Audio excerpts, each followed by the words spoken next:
પોરબંદરમાં international student visa માટે ફરી સેમિનારનું આયોજન કરાયું હતું, જેમાં 100થી વધુ લોકોએ ભાગ લીધો હતો, જેમાં વિઝા અંગેની તમામ શંકાઓ અંગે માર્ગદર્શન આપવામાં આવ્યું હતું.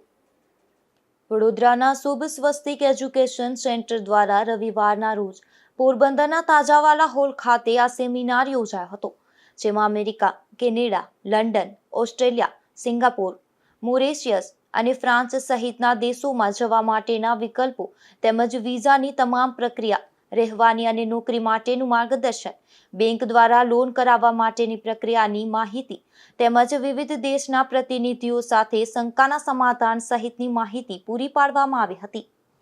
હું કરણ કુટી, મેં સિંગાપુર માટે એપ્લાય કરેલું છે અને વિધિન 1 વીકમાં મારા વિઝા મળી ગયા છે.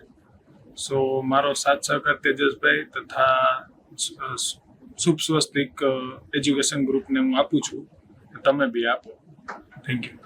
સર, એકચ્યુઅલીમાં આજનો જે સેમિનાર છે તે અમે છે ને પોરબંદરના વિસ્તારની અંદર અને તેના આજુબાજુના નાનકડા ગામોની અંદર એક જાગૃતતા લાવવા માટે આ સેમિનાર કરવામાં આવ્યું છે, જેમાં જે લોકોને વિદેશે જવું છે, બહાર ભણવા જવું છે, તો એ લોકો કઈ રીતે જઈ શકે છે, કેટલા ખર્ચે જઈ શકે છે અને ત્યાં જઈને એ લોકોને શું ફાયદા થાય છે, શું ગેરફાયદા છે તેઓની જાણકારી મેળવે અને યોગ્ય માર્ગદર્શન મેળવે. કેમ કે આજના જમાનાની અંદર છે ને બધા લોકો સાથે આ ફિલ્ડની અંદર ઘણા બધા ફ્રોડ્સ થતા હોય છે.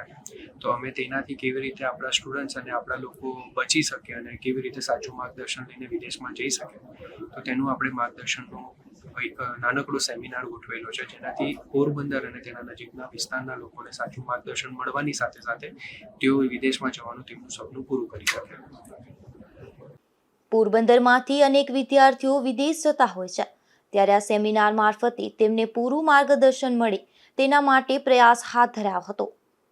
અશોક થાનકી, ગુજરાત ન્યૂઝ, પોરબંદર.